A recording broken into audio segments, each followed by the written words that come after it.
అందరికీ నమస్కారం అండి. నేను డాక్టర్ రాంప్రసాద్ని, ఒక ఆర్థోపెడిక్ సర్జన్ని. నేను బేసికల్లీ ఒక మిడిల్ క్లాస్ ఫ్యామిలీ నుంచి వచ్చాను.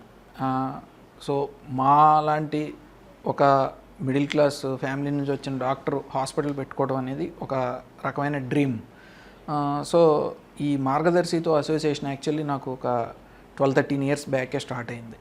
అప్పుడు నేను ఒక చిన్న జాబ్ చేసుకునేవాడిని. జాబ్ నుంచి వచ్చిన డబ్బులతో ఒక చీటీ వేసుకున్నా. ఆ చీటీ డబ్బులతోనే నాకు ఇప్పటికీ జ్ఞాపకం, ఒక 9 ఇయర్స్ బ్యాక్ ఆ చీటీ డబ్బులు తీసుకుని ఒక హాస్పిటల్ పెట్టుకోవడం అనేది జరిగింది. అంటే ఆ బిల్డింగ్కి అడ్వాన్స్ ఇవ్వడం అనేది జరిగింది. సో ఈ రోజున ఒక 50 బెడెడ్ హాస్పిటల్ నడిపించి సక్సెస్ఫుల్గా అండ్ మా హాస్పిటల్లో ఎంతోమంది పేషెంట్లకి మేము సర్వీస్ చేస్తున్నామనంటే, మా జర్నీలో మాకు ఎప్పుడూ ఫైనాన్షియల్గా సపోర్ట్ చేసిన మార్గదర్శి అంటే నాకు చాలా అభిమానం, గౌరవం. అండ్ అందరికీ కూడా నేను ఎవరన్నా సరే ఈ ఎంటర్‌ప్రెన్యూరియల్ జర్నీ స్టార్ట్ చేయాలి అని అనుకుంటే డెఫినెట్లీ ఇలా ఒక రకమైన లిక్విడ్ క్యాష్ అనేది చాలా అవసరం. సో అలాంటి వాళ్ళకి మార్గదర్శి రికమెండ్ చేస్తాను. సో నా ప్రయాణం మార్గదర్శితో స్టార్ట్ అయింది. నాకు గుర్తుండి ఒక 20,000 రూపీస్ పర్ మంత్ చీటీతో. సో అక్కడ వచ్చిన 10 లక్షలతోనే నేను ఈరోజు ఇలా వృద్ధిలోకి వచ్చానండి. సో అక్కడి నుంచి కూడా ఒక 10,000 నుంచి 50,000, 50,000 నుంచి 1 lakh, ఆ తర్వాత 2 lakhs చీటీలు పర్ మంత్ వేస్తున్నాం.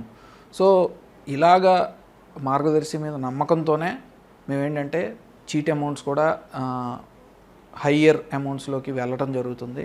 అండ్ మాకు సరైన సమయంలో ఈ అమౌంట్స్ అందజేయడంలో కూడా మార్గదర్శి ఎప్పుడూ మాకు సహకారం ఇస్తుంది.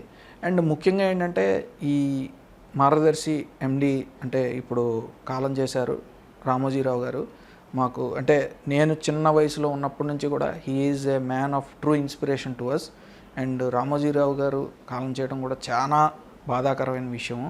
ఆయన ఉన్నంత పెద్ద విజనరీ నాకు తెలిసి ఆంధ్రప్రదేశ్కి ఒక పెద్ద లాస్ అండి. అండ్ ఇక్కడ సర్వీస్ ఎగ్జిక్యూటివ్స్ ఉంటారు and they are very helpful to us. ముఖ్యంగా ఏంటంటే మా బ్రాంచ్లు ఇక్కడ బ్రాంచ్లు చేసే తిలక్ పేరు మెన్షన్ చేయాలనిపిస్తుంది. So Margadarsi is always my true friend. Thank you.